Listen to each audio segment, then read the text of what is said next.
came down on the side of pulling troops out. The State Department, in terms of where it falls down, is less about aiding a political message than the goal and what we're here are pushing for are answers to really technical questions about how this final effort is going to play out, what's really happening at the airport. It's such a chaotic situation. It's hard to get clear information. There's rumors everywhere about what is or isn't happening at the airport. And so it's going to be much more technically focused discussion as opposed to a political one.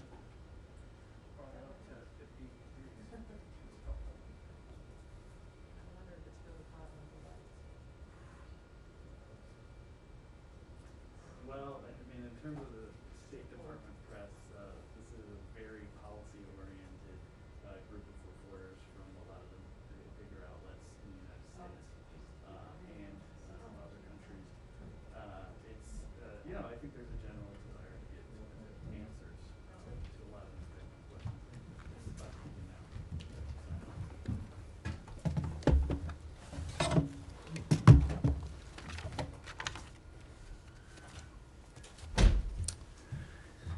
Good afternoon. Let me say a few things at the top, and then I will turn to your questions. You just heard directly from the President regarding the context, the current situation, and what the United States is seeking to do in the coming hours and the coming days. Let me offer just a few additional details from the Department of State. The safety and security of U.S. government employees and U.S. citizens overseas is our top priority.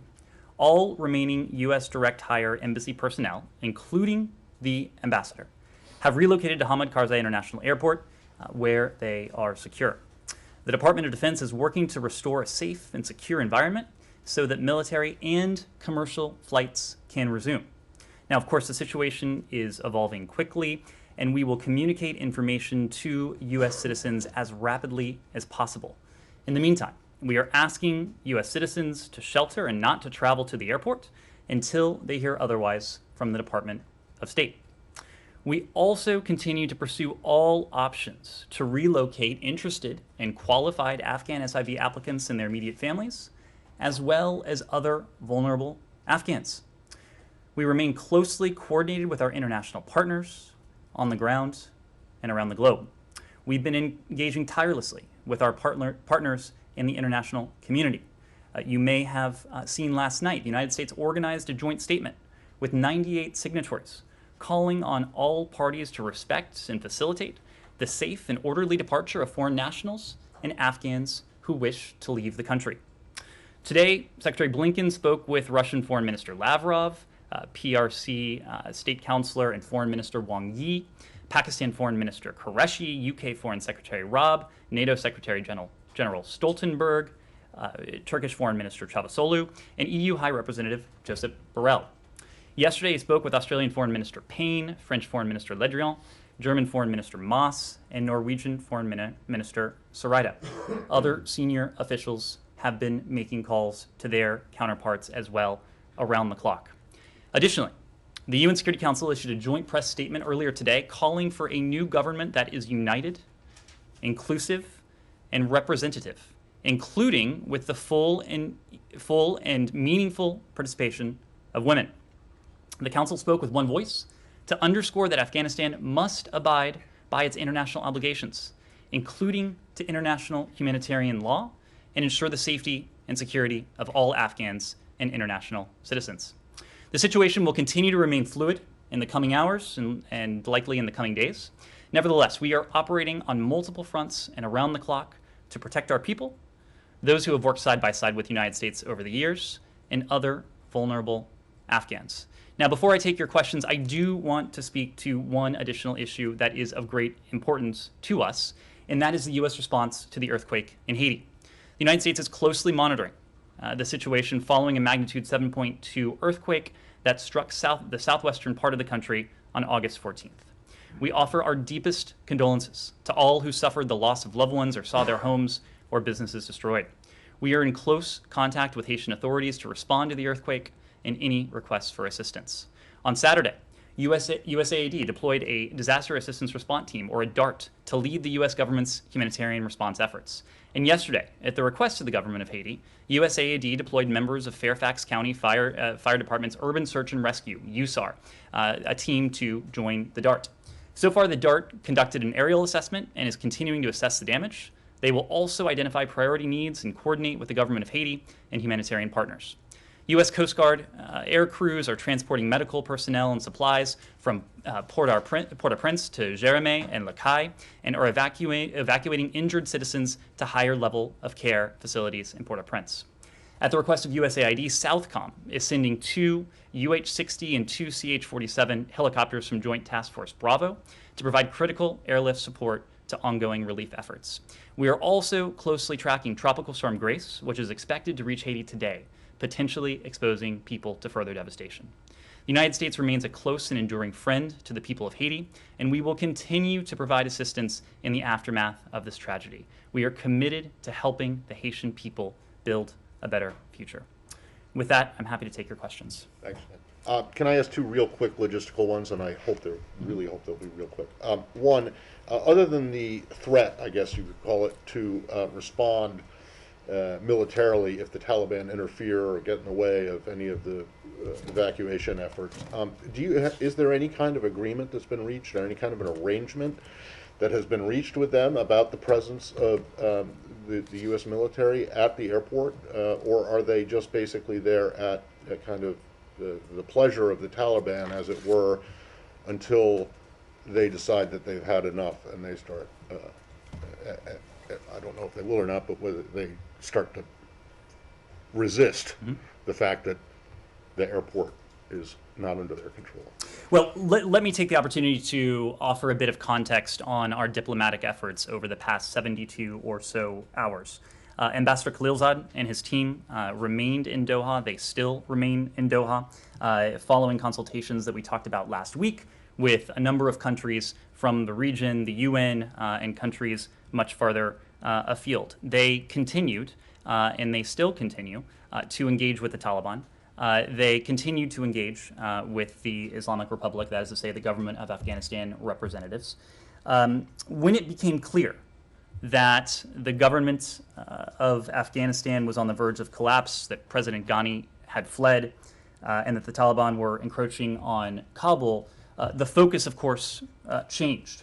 It shifted from supporting peace negotiations along with the international community to working assiduously and urgently to do all we can with the international community on an urgent basis to avert violence, to attempt to maintain order in Kabul, and very, very importantly, to guarantee that the Taliban would not seek to threaten our people or our operations.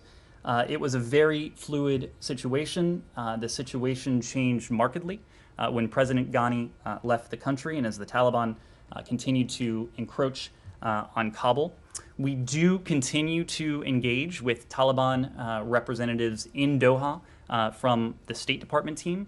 The U.S. military has spoken to engagement with the Taliban on the ground in Kabul. And again, we are working on a couple different fronts. First and foremost, to seek to preserve calm in Kabul, to maintain a semblance of security, and very importantly, to underscore that any effort, any attempt to target, to threaten, to intimidate our personnel or our operations would be met with a swift and decisive response. Other than that, there's no agreement with the Taliban for the U.S. military to run the airport, to run the airspace, to be in control. And if there is an agreement, how long does that agreement last? We have engaged with the Taliban. We have had discussions. I would say that some of those discussions have been constructive, but again, when it comes to the Taliban, we are going to look for their actions rather than listen to their words. And then secondly, the logistical thing is on the embassy compound itself, which is now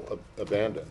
Do you have you taken any measures to secure that place, or are you just basically letting is there a protecting power is it open area that anyone can get into now if they can get over the fence?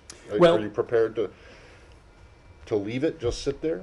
Well, as you know, Matt, we confirmed last night that as of late night Eastern, all of our civilian personnel located at the embassy, chief of mission, those operating under chief of mission authority, had safely relocated from the embassy compound to Hamid Karzai International Airport. As you also know, the embassy is in an area that has been heavily fortified.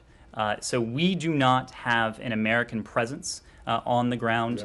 Is there any presence? We do not have an American presence on the ground at the embassy. Our ambassador is and has been at the embassy at the compound, the Hamid Karzai International Airport, since late last night, our time, and that remains the case. Yeah, but there isn't any protecting power. There's nobody there. It's wide open for anyone who wants to go in there. As you know, regardless of whether it's in a built-up, barricaded area or not, you basically just took off and left it empty. As you know, it is a heavily fortified area. And My last one is that in the Doha agreement, which the president mentioned several times as having kind of tied his hands, there are 16 times in that agreement where it refers to the Islamic Emirate of Afghanistan, which is not recognized by the United States as a state and is known as the Taliban. 16 times it mentions that. And you've said before that you will not recognize any government or assist any government that comes to power by force. Since the Taliban basically walked in to Kabul and the president fled, are you in a position to say whether or not you might be willing to recognize a government that emerges from this, aside from the UN calls? Well, this is something that we have spoken to before.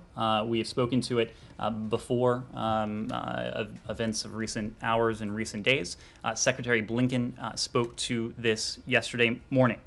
We are still taking stock of what has transpired over the past 72 hours and the diplomatic and the political implications of that. We are, as you have seen in any number of venues, we are coordinating closely with Afghanistan's neighbors. As we've said, the Secretary, other senior officials in this building, our ambassadors in their respective capitals around the world have engaged governments in the region and much farther afield on an aligned approach to the evolving situation. And you've already started to see some of the fruits of that. I think most notably, and I mentioned this at the outset, you saw the statement that emanated from the UN Security Council. Obviously, the UN Security Council has a permanent set of members, several of whom are among our closest allies in the world, and a couple countries where our interests are rarely aligned. Nevertheless, this document, it is quite strong. It is quite clear. I think it is reflective of the broad consensus that has emerged from the international community about not only our thinking, what the United States may or may not do going forward as we assess ultimately what has come to pass, but what the international community will do. This statement says that the sustainable end to the conflict can only be achieved through an inclusive, just, durable, and realistic political settlement that upholds human rights, including for women, children, and minorities. The Security Council, speaking with one voice, which, as you know, is not always an easy feat, called on all parties to adhere to international norms and standards on human rights and to call for an immediate cease to any abuses in that regard. Ultimately, when it comes to our posture towards any future government in Afghanistan, it will depend upon the actions of that government. It will depend upon the actions of the Taliban. We are watching closely. But as you heard from this UN Security Council statement, and as you've heard from any number of governments that have issued their own unilateral statements, the world is watching closely. The fact is that a future Afghan government that upholds the basic rights of its people, that doesn't harbor terrorists, and that protects the basic rights of its people, including the basic fundamental rights of half of its population, its women and girls, that is a government that we would be able to work with. The converse is also true. We are not going to support a government that does not do that, a government that disregards the rights, the guarantees enshrined in basic documents like the Universal Declaration on Human Rights. That is not a government that the United States would be able to work with. That itself is important. It becomes all the more important when you account for the fact that you have a statement from the UN Security Council that was adopted by all of its members that says exactly that. Andrea. Following up on that, and one other issue as well, social media is just filled with desperate appeals from girls, from women. Taliban going door to door, ripping girls out of their mothers' arms. Women who have been told for 20 years they should get schooling, learn to code, learn to teach, become engineers, become doctors, become lawyers. It's simply heartbreaking.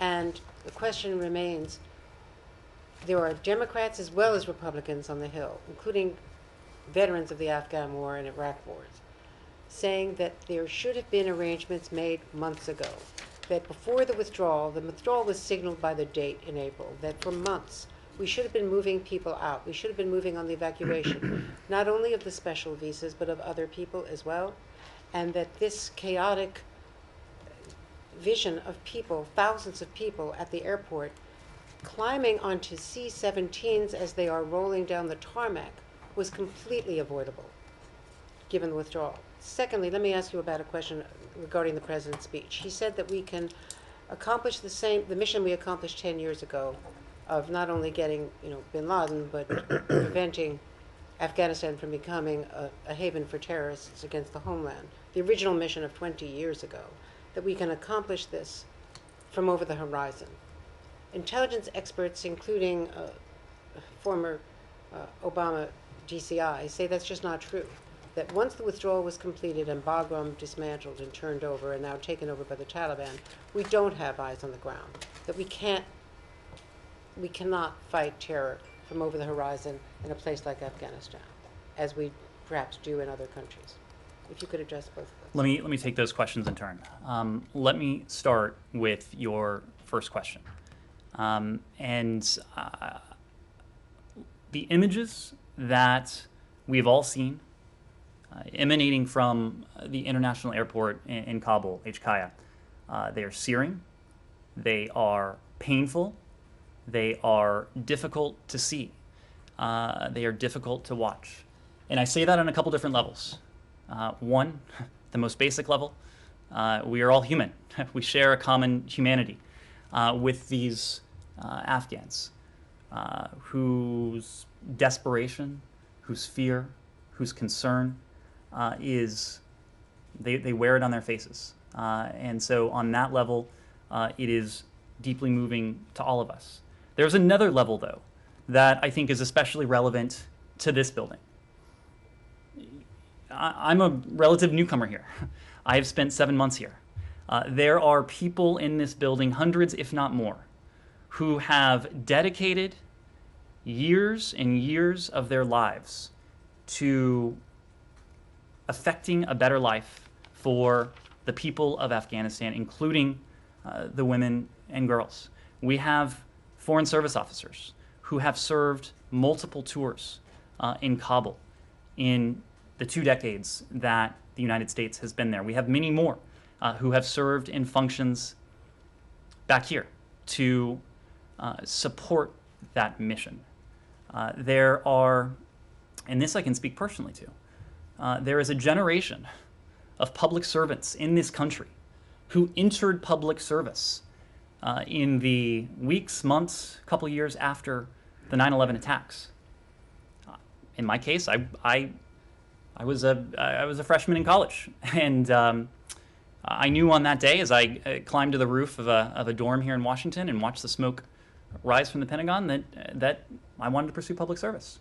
So many of my colleagues have a similar story. It unites us. It unites many of us as public servants. So it's also painful on that level. Right now, what we are doing is a couple things. We are working around the clock in the first instance to regain positive control over the airport compound. This is something that our colleagues at the Department of Defense have been working urgently to reestablish for a couple reasons. One, to be able to resume U.S. Military flights, and my colleague John Kirby will be briefing shortly, and he'll be able to give you an update on that. But importantly, this is also a civilian airport. We are seeking to reestablish positive control in order so that commercial travel can also resume, so that many of these Afghans whose images we have seen, whose images have been so searing, will be able to reach safety. In many cases, that will be with a helping hand from the United States government. We have spoken to our efforts on behalf of SIVs, so-called special immigrant visa applicants. You ask why we haven't done more. Let me just offer a bit of context.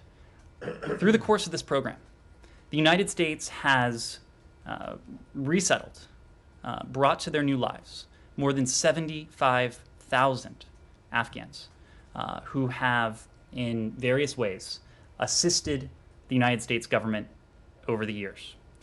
The Special Immigrant Visa Program provides, well, as it was initially conceived and legislated by Congress, it provides a visa to the United States. When this administration recognized that the security situation was becoming, was quickly evolving, many weeks ago, we launched Operation Allies Refuge.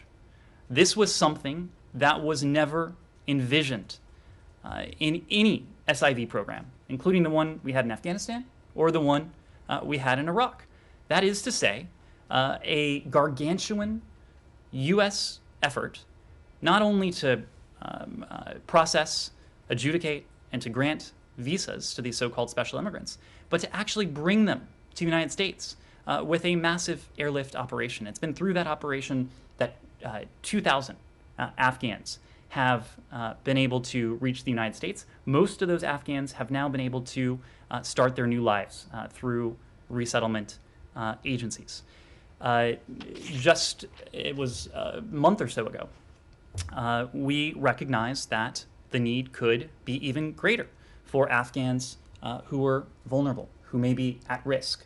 That is precisely why we initiated a so-called Priority 2, P2, refugee status program that went beyond the statutory definitions of who could apply for and be eligible for the SIV program to include those brave Afghans who not only have helped the U.S. government over the years, but have helped the American people. We know that there are other vulnerable Afghans, some for the work they have done, some for the things they have said, some for nothing more than their gender. And we are also working and planning to bring as many as we can to safety. Right now, we are, again, in the process of reestablishing control over the airport.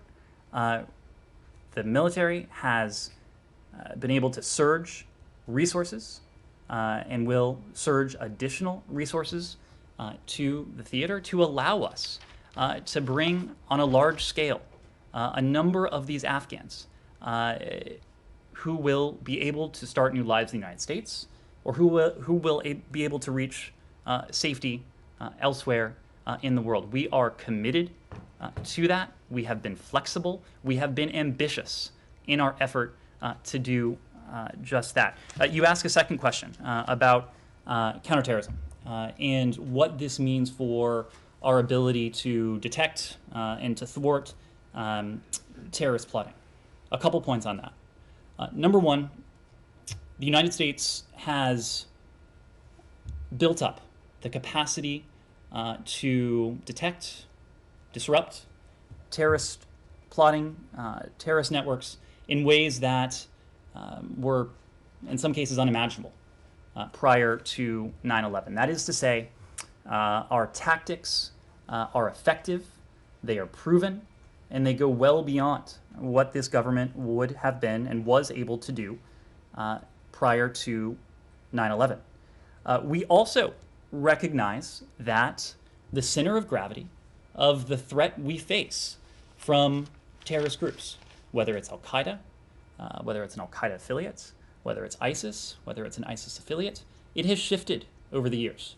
Of course, the center of gravity, the locus of activity, was in Afghanistan on September 11th, 2001. It hasn't been there in years. It hasn't been there in years precisely because we have been able to employ these effective tactics over the course of the past 20 years to do precisely what our forces went into Afghanistan to do in the first place. That is to decimate the network that launched, that conceived of, directed and launched the 9/11 attacks and ensure that they can't regroup on Afghan soil. We are confident.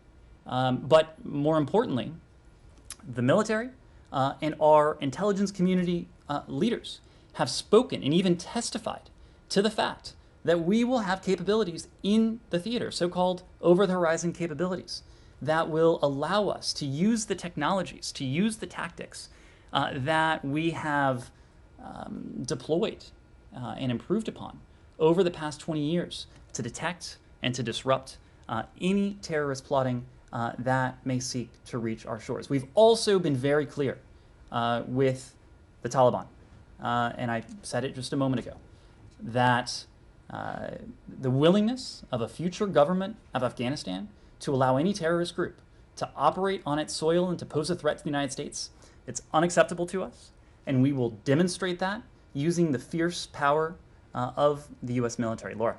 So to follow up on that, and also to let you know, I have kind of three buckets of questions. I'll be succinct in asking them. What is the, when the United States, when Ambassador Khalilzad talks to the Taliban and says, these are the actions we expect the Taliban to adhere to in order to be considered a legitimate government, what is your level of confidence that the Taliban will agree to that, especially when it comes to the fate of women and girls in Afghanistan? So that's question one. If you want to, I can give you the other ones. Please. Great. Okay.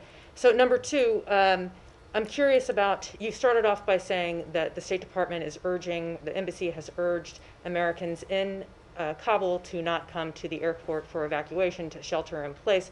But as we've discussed in this room, there are tens of thousands of Americans, probably dual citizens, who are spread across Afghanistan, who have no ability to get to the airport in Kabul in the first place. So what plan or what assurances can the United States offer them that they will not be left there, since they can't get to Kabul to even try to come to the airport? Third, when the Secretary spoke to President Ghani on Saturday, I'm curious if he knows where President Ghani was at that time, and if he was aware that President Ghani was about to was either going to flee the country or at least step down from government.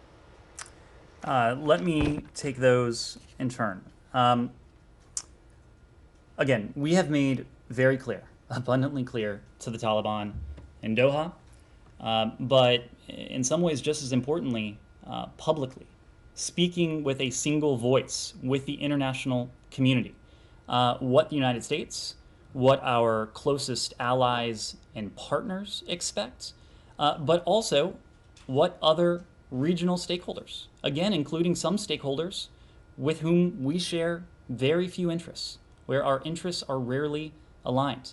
The fact that this UN Security Council statement emerged today is a clear indication that there is decisive consensus within the international community on this front. It means a lot when the United States says something and when we put our voice and actions behind a statement, but it means even more when much of the world and certainly the key stakeholders come together and say the same thing. We will be watching very closely as any new government in Afghanistan takes shape. Of course, we have all seen various statements that have emanated from the Taliban, not only in recent hours and recent days, but in recent weeks and recent months. We take those for what they are. They're statements. Again, we will be watching actions. That's what will be important to us.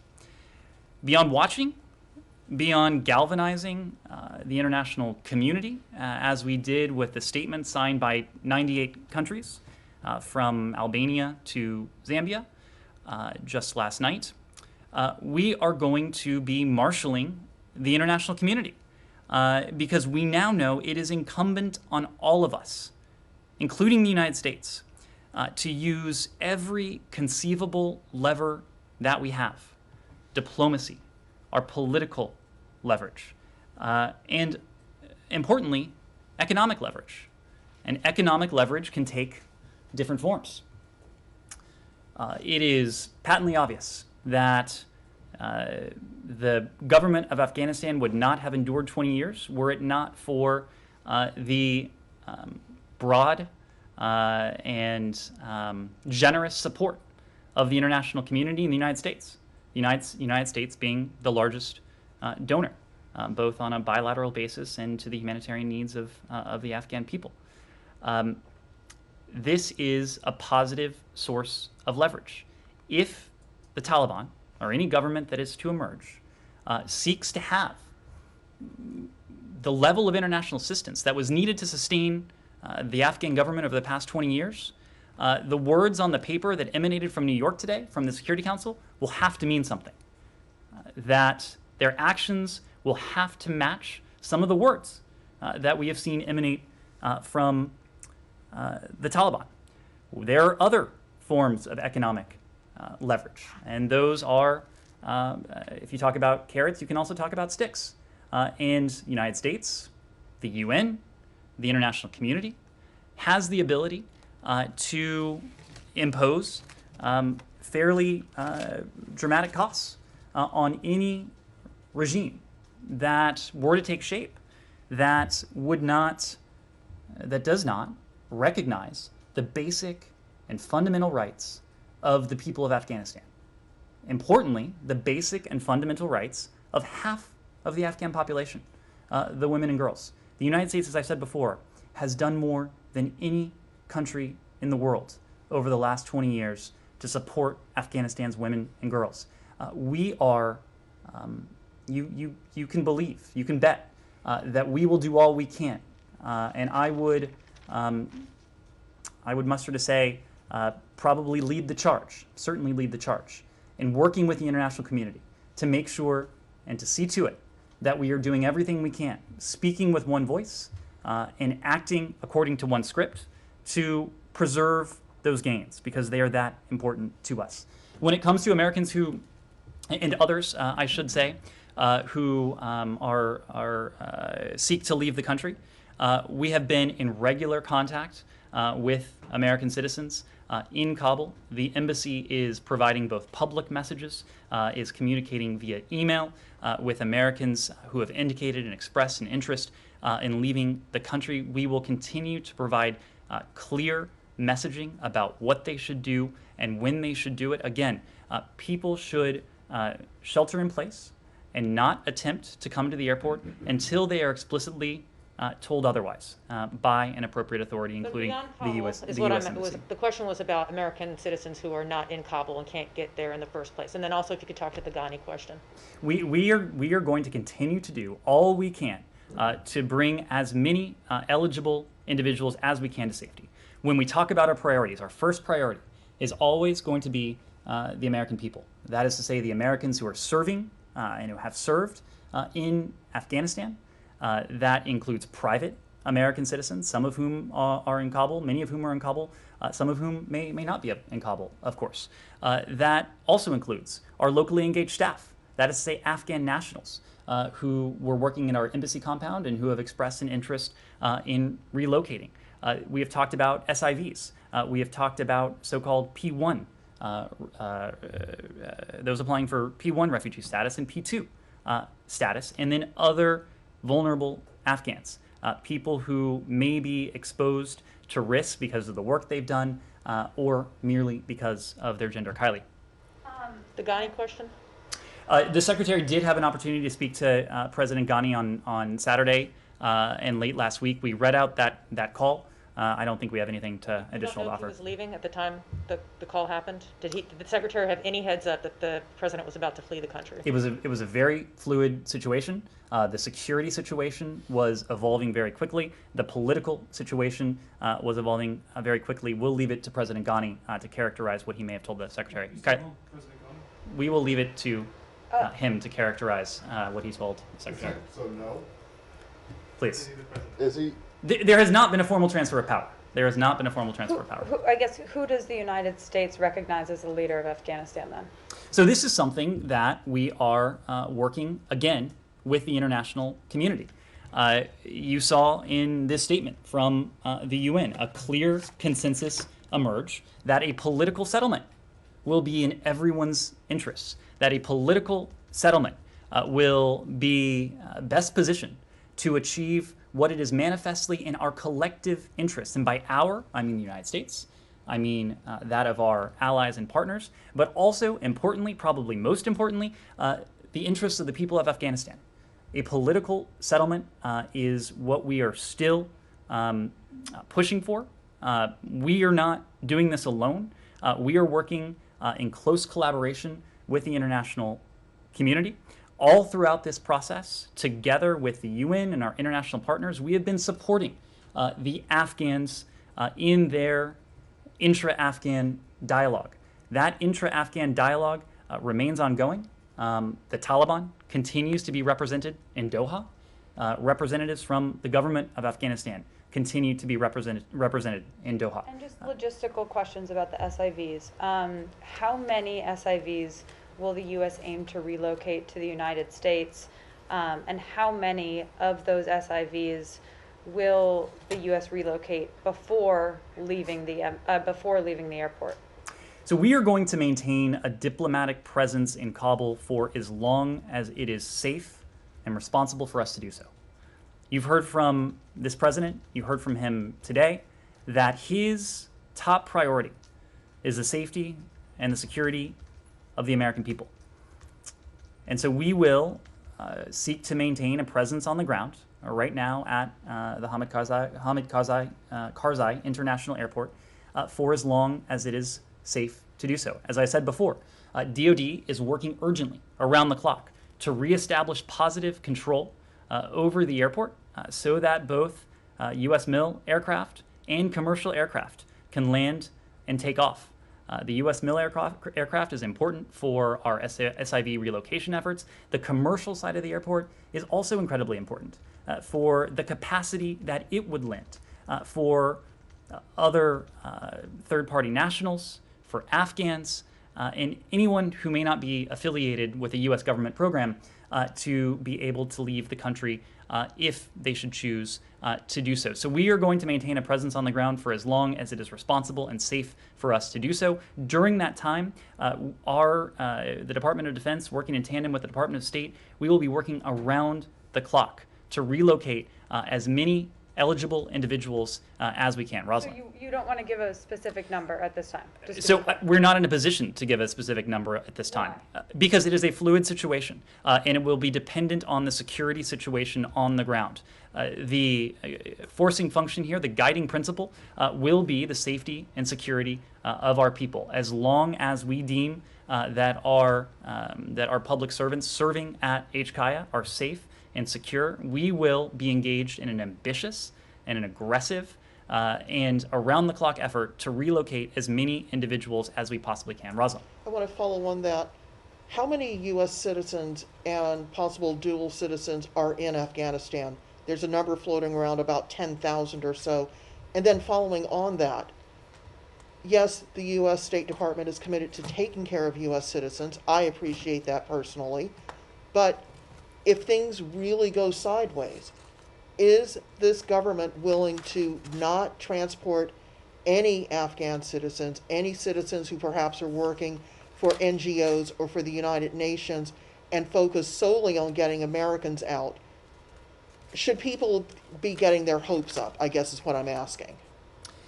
One, on the question of how many U.S. citizens may be in Afghanistan, it is not a tally that we keep in the context of Afghanistan or any other country. We have files. The embassy has been in touch with many of these individuals, but it is not a figure that is readily available to us, precisely for the reason that you mentioned. It is incumbent on Americans in any given country to reach out to the embassy, to notify the embassy of their presence.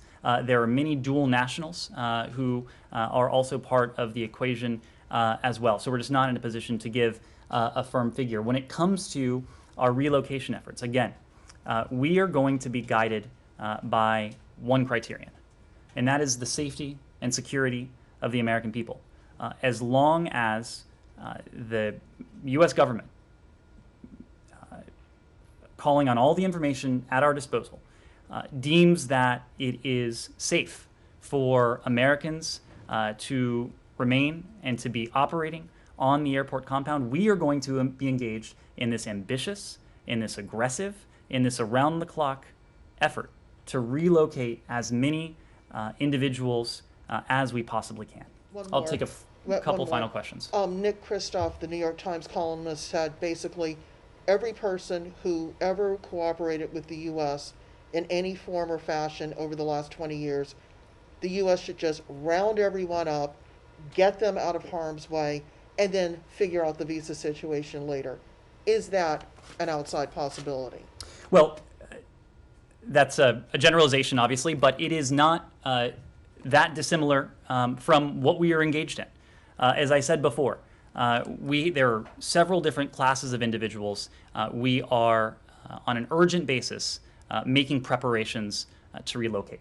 In the case of SIVs, that has been in process for some time now. In terms of other individuals, some 1,600 individuals, not including the 2,000 SIVs, have been airlifted out of Afghanistan on U.S. military aircraft in recent days. We are, of course, prioritizing American citizens. We are, of course, first and foremost, Americans who had been serving at our embassy who are departing the country, private American citizens, SIV holders, P1, P2 applicants, as well as other vulnerable Afghans. We have stood up a task force here at Maine State. It is operating 24/7. It is coordinating the department's planning, management, logistics related to this rather large, rather complex, and undeniably urgent operation. There are Acting Assistant Secretary Dean Thompson, the Acting Assistant Secretary of our Bureau of South and Central Asia, is heading that task force. There are multiple subcomponents of that task force. They are all being led by senior department officials. The various lines of effort include SIV relocation, logistics, embassy staff, U.S. citizens, Afghans at risk. This is, again, an ambitious, aggressive effort to bring to safety as many individuals who might be interested in doing so for as long as we can. Will. Yeah, does that 1,600 include American embassy personnel? Have any of those left? How many of those are at Hamid Karzai Airport? And are there other U.S. personnel who don't respond, don't up to the chief of mission, who are not at the airport but at other parts of the city? Just wondering for kind of a breakdown, as best as you know it, or as of a given time, how many American personnel are at the airport? How many have left? How many might still be in the city? As you know, whether the context is Afghanistan or whether the context is a less challenging, less complex security environment, we typically don't offer breakdowns like that. As we said last night, all of the Americans under Chief of Mission Authority who had been operating at the embassy had been safely relocated to Hamid Karzai International Airport. It is also worth noting that our efforts to reduce the civilian footprint of our embassy, they did not start last week or the week before or even last month. April 27th, the U.S. Embassy went on ordered departure. Since April 27th, we have conducted several drawdowns to responsibly reduce the size of our civilian footprint. So the size of our embassy prior to that ordered departure was much larger, certainly larger than it was a week or two ago. So this has been a What was the size phased. of that? Again, we don't offer numbers when it comes to this, but Transparency. it has been a phased and deliberate drawdown of U.S. personnel. I know my colleague at the Pentagon is going to be briefing, so I'm going to cede the. He has started, so I will cede the floor to him. Thank you all very much. We'll see you tomorrow. Hey, Ned, on that number, so does that mean 3,600 total are at 2,000 SIVs and families, and then the 1,600 you just mentioned? That's right. So 3,600 now since